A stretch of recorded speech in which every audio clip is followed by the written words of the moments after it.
You might think that streamers that shoot like this are cheating. But what if I told you it's something that you can do and change your game forever?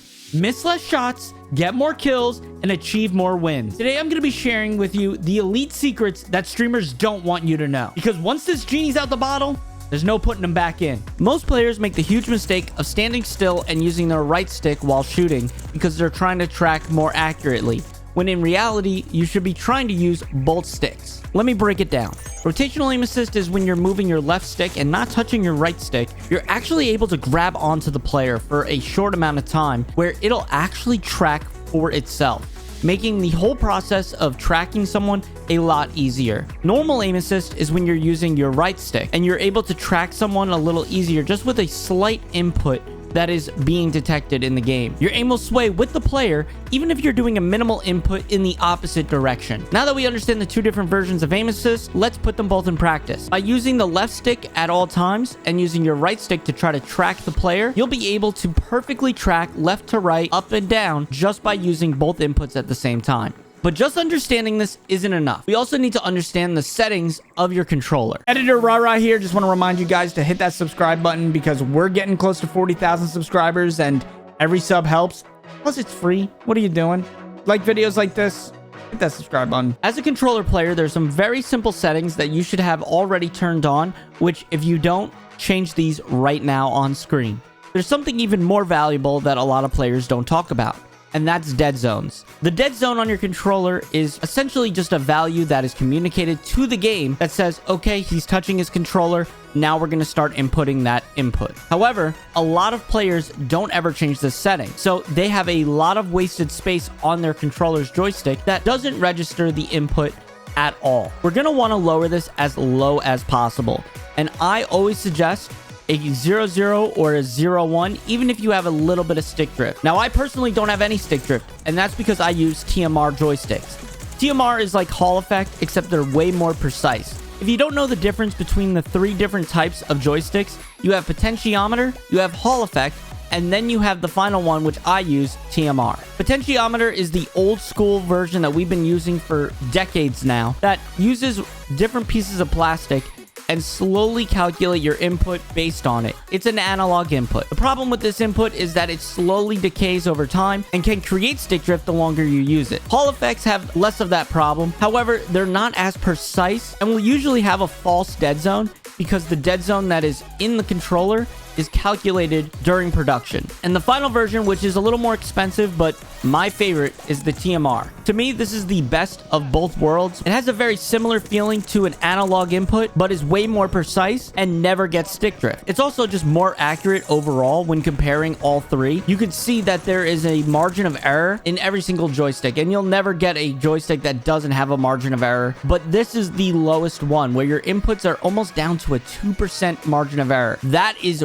really incredible. Now, at this point in the video, you're probably wondering, where do I get myself a TMR controller? And my answer is aim controllers. I've been using them for a long time, and they have some of the best builds I've ever used. I've used Scuff, I've used DualSense Edge, and nothing plays the same as an aim controller. First of all, they have 4 back paddles that are reprogrammable, and they feel so good. They're all mouse clicks, so you can hear how good they sound, but they feel just as good. They also have digital buttons on the back, which you can switch on and off with these little switches right here. And then you'll have full presses if you're playing like a racing game or anything like that. I have never had a controller this good and this durable. It's crazy that I probably won't need another one after this. Now, I've worked with them before, so I decided to reach out and was able to get you guys a 30% off code.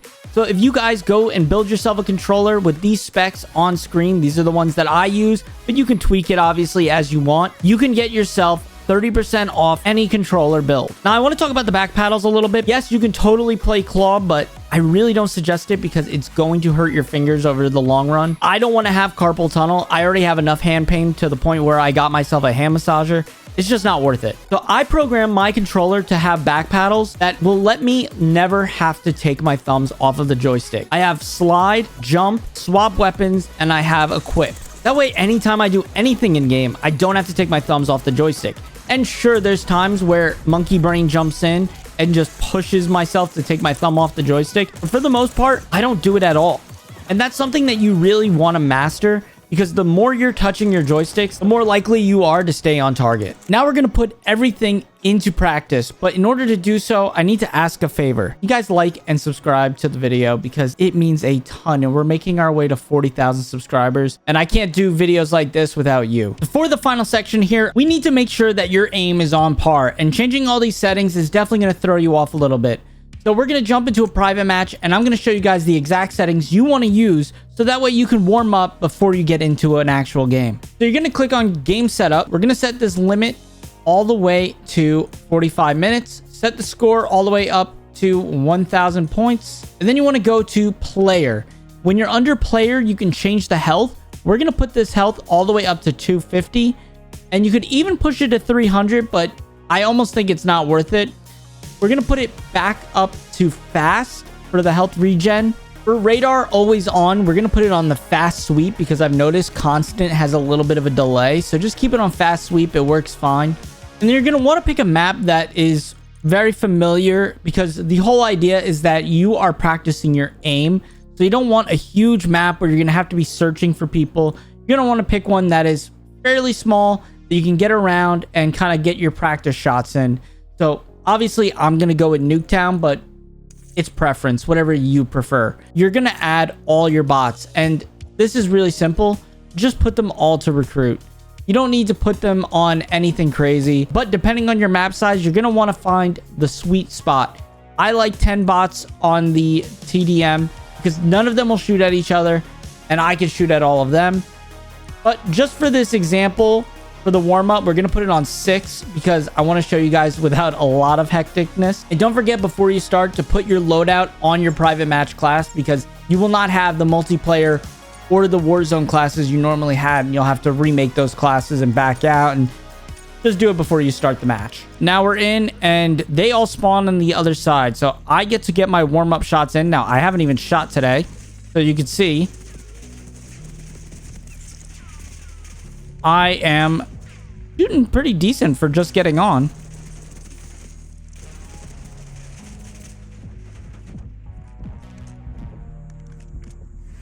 And we're going to just keep practicing our rotations here.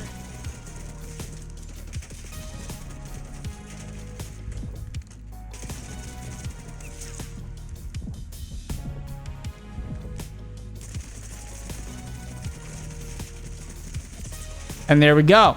We finally died. But you can see it's all about us practicing our aim. It's not about, oh, can we kill all the bots? You're allowed to die. What we want is to make sure that we are tracking well, that we are getting our centering perfect. You can see when I'm running, I always keep my sight essentially in the middle of the screen where I think a player could be.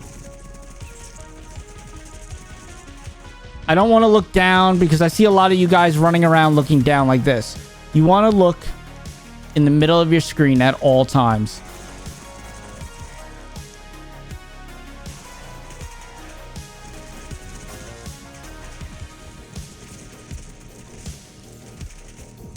It's very simple. You practice your centering, you practice getting on target, you practice using rotational, and you will get where you want to be. But it's just taking the time to actually practice. Now this bot having last stand. That's crazy. But I hope you guys enjoyed this video, and I hope you got a bunch of tips and tricks out of it. If you did, do me a favor. Hit that like button. Hit that subscribe button. It means a ton. I'll see you guys in the next video.